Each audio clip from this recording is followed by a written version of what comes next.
이 시간 말씀을 받겠습니다. 이 복된 시간에 주시는 하나님의 말씀은 우리 구약성경 출애굽기 1장 1절에서 14절까지의 말씀입니다.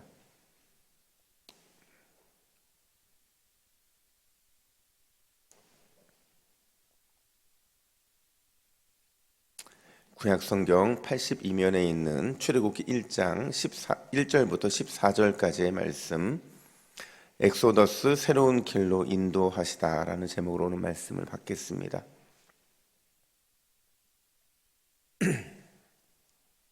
출애굽기 1장 1절부터 14절까지 우리 교독해 읽겠습니다. 야곱과 함께 각각 자기 가족을 데리고 애굽에 이른 이스라엘 아들들의 이름은 이러하니 르우벤과 시므온과 레위와 유다와 이사갈과 스불론과 베냐민과 단과 납달리와 갓과 아세리요. 야곱의 허리에서 나온 사람이 모두 70이요 요셉은 애굽에 있었더라.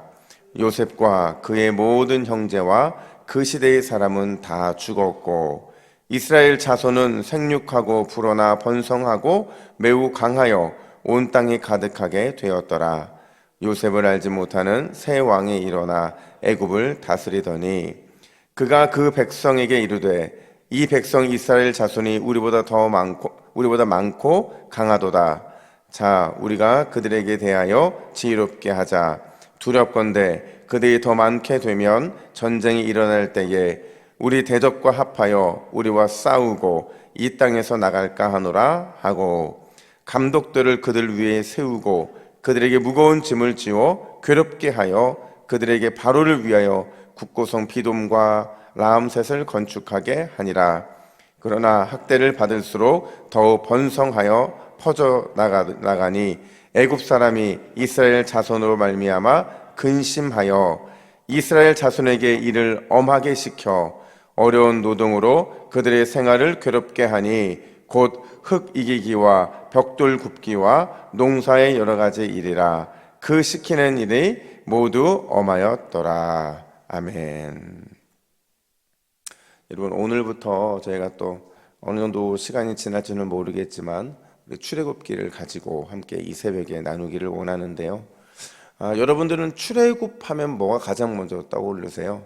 어떤 게 가장 먼저 기억에 남습니까? 10가지 재앙, 또 어떤 분들은 홍해, 또 모세의 지팡이, 또 심지어 유월절을 생각하시는 분들이 좀 있을 텐데요. 누군가가 저에게 출애굽기 하면 뭐가 가장 먼저 떠오르냐라고 묻는다면 저는 인큐베이터 이렇게 대답을 할 겁니다. 여러분, 인큐베이터가 뭐 하는 곳인 줄 아시죠?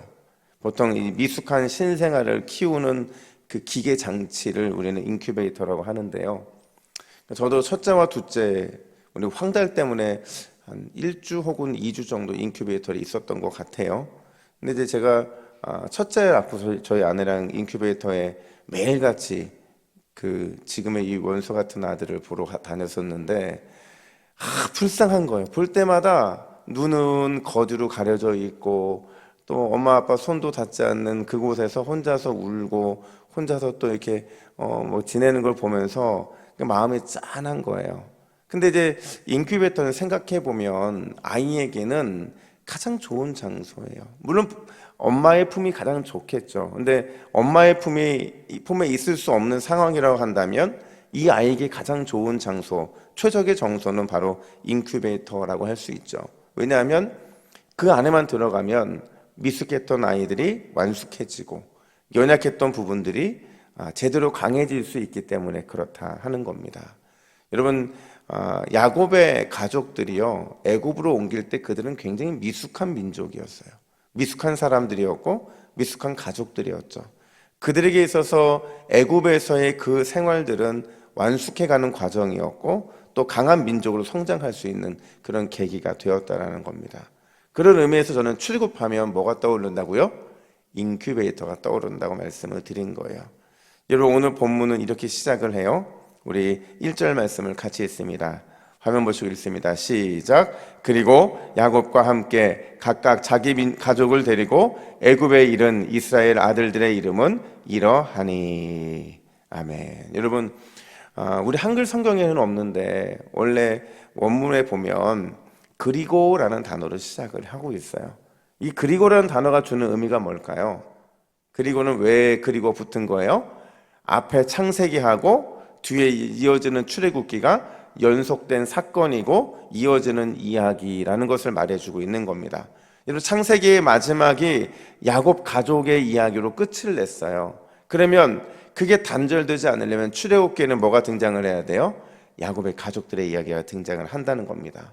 특별히 여러분, 항상 그렇지만 끝과 중간과 마무리 중에서 어디가 제일 중요해요? 다 중요해요. 다 중요한데 그 중에 하나만 선택한다면 사실은 이 시작이 되게 중요해요. 그래서 오늘 그리고 주일날 살펴보게 될 창세기 1장은 굉장히 중요한 장이라고 할 수가 있어요.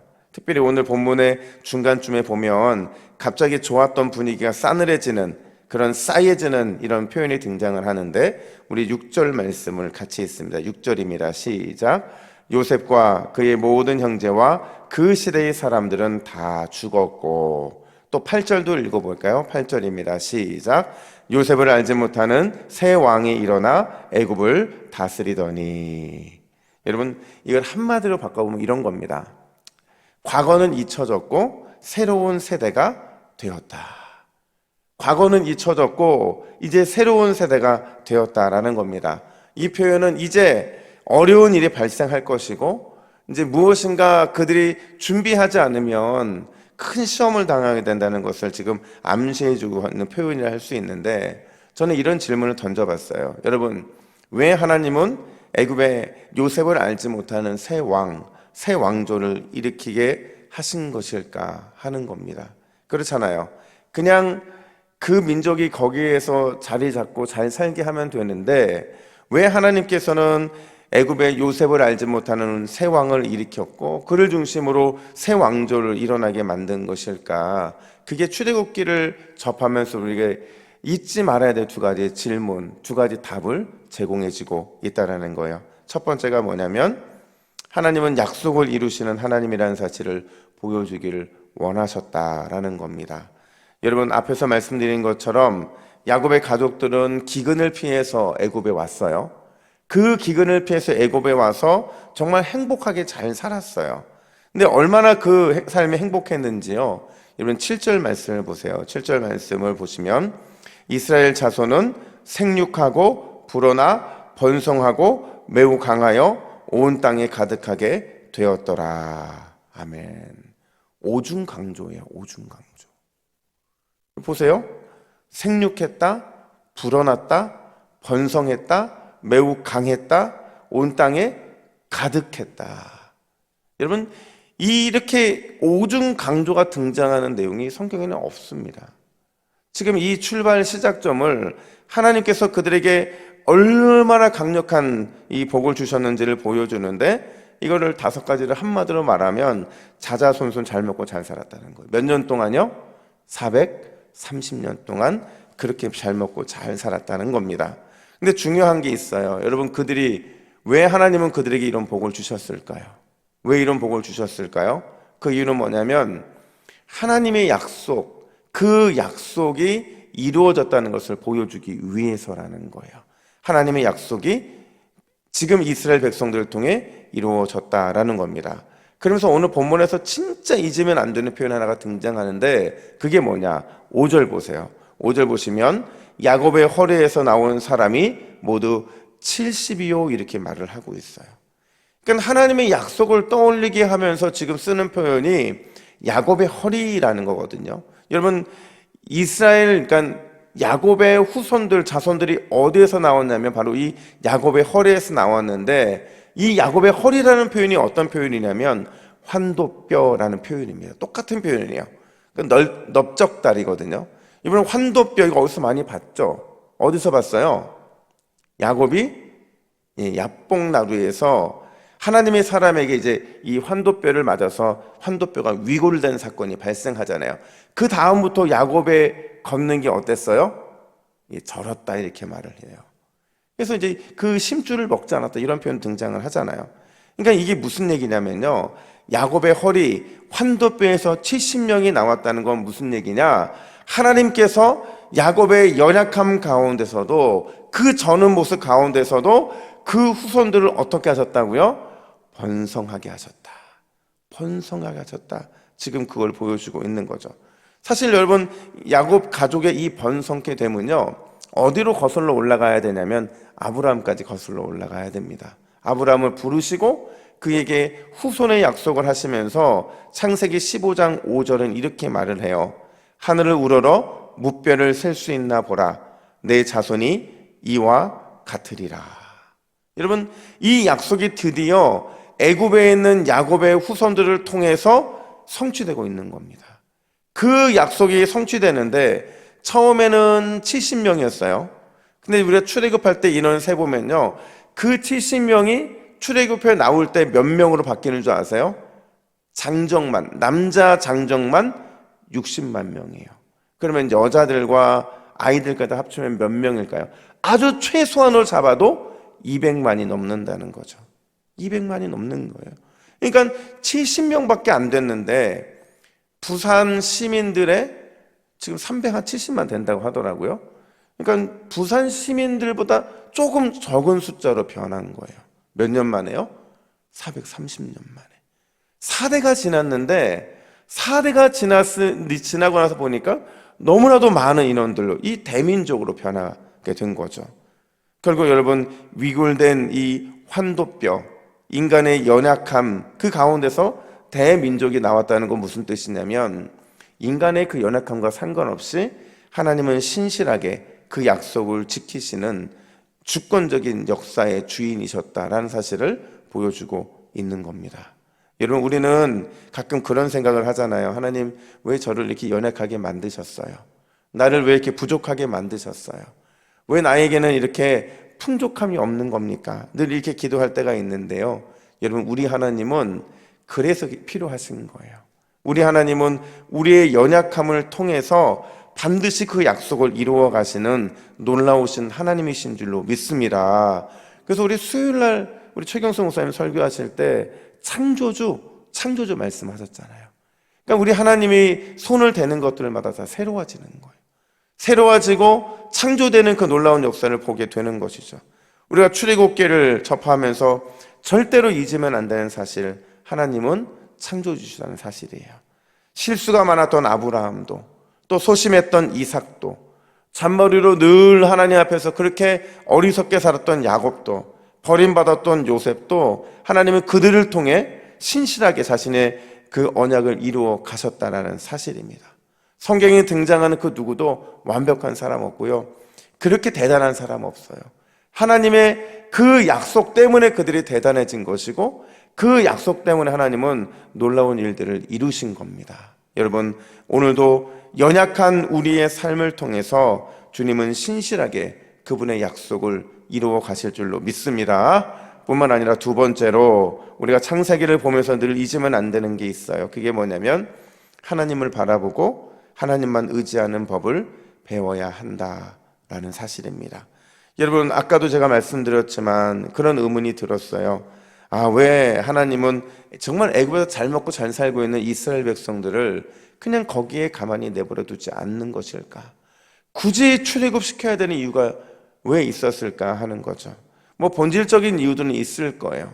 근데 여러분, 그 본질 말고 오늘 본문에 보면, 오늘 본문에서는 그 본질보다 더 본질적인 얘기를 하고 있는데 6절을 다시 보시면 6절에서요 뭐라고 말을 하냐면 그 시대의 사람들은 다 죽었다 이렇게 말을 해요. 이게 무슨 얘기일까요? 하나님을 직접 만나고 하나님이 어떤 분이신지에 대해서 아는 사람들이 모두 죽었다라는 겁니다. 하나님에 대해서 무엇인가 하나님이 이야기를 해줄 수 있는 사람이 아무도 없다는 거예요. 그러니까 영적인 다음 세대가 딱 절단 나버리고 만 겁니다. 430년 동안 그들은 배불렀고 살기 좋았는데 그 삶에 있어서 하나님에 대한 신지식, 그분이 어떤 분인지에 대한 그 하나님에 대한 지식이 사라져 버렸다는 거예요. 그러니까 하나님은 직접 나설 수밖에 없는 거예요. 내가 너에게 복 주겠다고 했고, 내가 너를 큰 민족으로 이루겠다고 했고, 내가 너를 하나님 나라의 영광의 도구로 쓰겠다고 말씀하셨는데 그 하나님에 대해서 잊어버린 민족이 되고 말았다는 거죠. 그래도 그 신지식을 알려줄 수밖에 없어서 이스라엘 그 사람들을 향해서 애굽의 새 왕조와 새 왕을 일으키셔서 그들을 고난의 풀무 속에 집어넣으신 거예요. 여러분, 하나님이 사용하신 고난의 풀무가 구체적으로 뭐냐면 11절 보니까 국비성 비돔과 라암셋을 건축하는 거래요. 또 14절 보니까 흙 이기기와 벽돌 굽기와 농사 막 이런 어려운 노동이 그들에게 주어졌다 이렇게 말을 해요. 이걸 바꿔 말하면 그전에는 이런 게 있었다는 거예요, 없었다는 거예요? 없었다는 거예요. 남의 땅에 살면서 너무 편하게 살았다는 거죠. 근데 정말 재미있는 건 뭐냐면 이런 괴로운 일들을 겪으면서도 12절 상반절을 보니까 그러나 학대를 받을수록 어떻게 됐다고요? 더욱 번성해져서 퍼져가게 됐다 이렇게 말을 하고 있어요. 이게 무슨 말이냐면 하나님이 그들이 고난의 풀무 속에 있음에도 불구하고 번성의 약속을 지켜주고 계신다는 거예요. 더 이 말을 다시 또 바꿔 말하면 이런 겁니다. 그들이요 이제는 하나님의 번성의 약속을 바라보면서 고난의 풀무를 견뎌야만 된다는 거예요. 왜요? 그게 하나님만 바라보는 연습이고 하나님을 의지하는 연습이기 때문에 그렇다는 겁니다. 여러분, 애굽에서 누리는 평안함과 풍성함, 그들이 이게 당연한 것처럼 누리고 있을 때는 정말 그거에 대한 감사가 없었을 거예요. 그리고 심지어 이제는 하나님만 바라보고 하나님만 의지할 수밖에 없는 그 상황이 되니까 하나님이 어떤 분인지 더 알아야 됐고, 또 지금 그들이 누리고 있는 이 풍성함과 편안함이 얼마나 일시적인 것이고 얼마나 초라한 것인지를 이제 비로소 깨달을 수밖에 없다는 겁니다. 여러분, 우리가 출애굽기를 통해서 깨달아야 되는 그 두 번째가 바로 이거예요. 우리 인생에 찾아오는 질병, 우리 인생에 찾아오는 경제적인 어려움, 관계의 갈등, 이 수많은 인생의 풀무는요, 결국 이 모든 걸 통해서 하나님에 대한 우리의 반응, 그분의 약속에 대한 우리의 반응, 하나님만 바라보고 하나님만 의지하는 법을 배우게 하기 위함이라는 사실을 우리에게 알려주기를 원하는 거라는 거죠. 여러분, 출애굽이라는 이 단어는 엑소더스라고 해요. 이게 벗어나다라는 단어와 길이라는 단어의 합성어죠. 하나님께서는 우리를 이전 길에서 벗어나서 새로운 길로 나아가게 하신다라는 거예요. 그래서 여러분, 하나님을 어떤 분이라고 표현할 수 있느냐? 웨이메이커, 길을 만드시는 분이시라는 겁니다. 여러분, 오늘 이 새벽에 우리가 기도할 때 주님께서 우리를 위해서 직접 출애굽 그 길을 만들어 주실 줄로 믿습니다. 하나님만 바라보고 그분만 의지할 수 있다면 하나님은 반드시 그 길을 내셔서 우리로 하여금 걷게 하시게 된다라는 거예요. 그 은혜와 소망을 가지고 이 새벽에 기도하는 우리 모두가 되기를 예수님의 이름으로 축복합니다. 우리 함께 이 시간 이 화면 보시고 오늘의 기도 제목을 같이 읽습니다. 시작. 주여, 오늘도 약속을 신실히 지키시는 하나님만 의지하게 하옵소서. 우리를 위해 새 길을 만들어 인도하시는 하나님을 기대하게 하옵소서. 아멘. 우리 기도하겠습니다.